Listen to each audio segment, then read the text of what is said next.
નમસ્કાર દર્શક મિત્રો, એસડી ન્યૂઝ ગુજરાતી ચેનલ પર આપનું સ્વાગત છે અને હું આપની સાથે વૈશાલી પુવારુ કરીશું નજર આજના સમાચારો પર।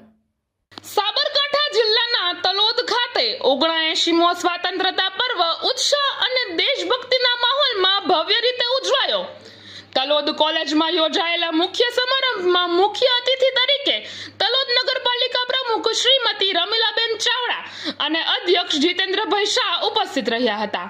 નગરપાલિકાના અનેક કોર્પોરેટરો પર આ કાર્યક્રમમાં જોડાયા હતા। નવા ધાદવસાણા પ્રાઇમરી સ્કૂલ ખાતે ધ્વજવંદનનો કાર્યક્રમ તલોદ મામલતદાર શ્રીમતી શિલ્પાબેન જોશીના વરદ હસ્તે યોજાયો।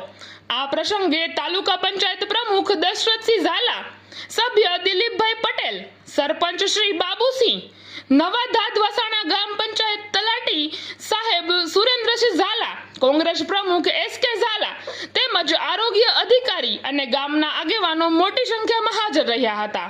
કાર્યક્રમમાં કોલેજના એનસીસી કેડેટ્સ, એનએસએસ તથા અન્ય વિદ્યાર્થીઓ અને સ્ટાફ સહિત મોટી સંખ્યામાં ગ્રામજનો જોડાયા હતા।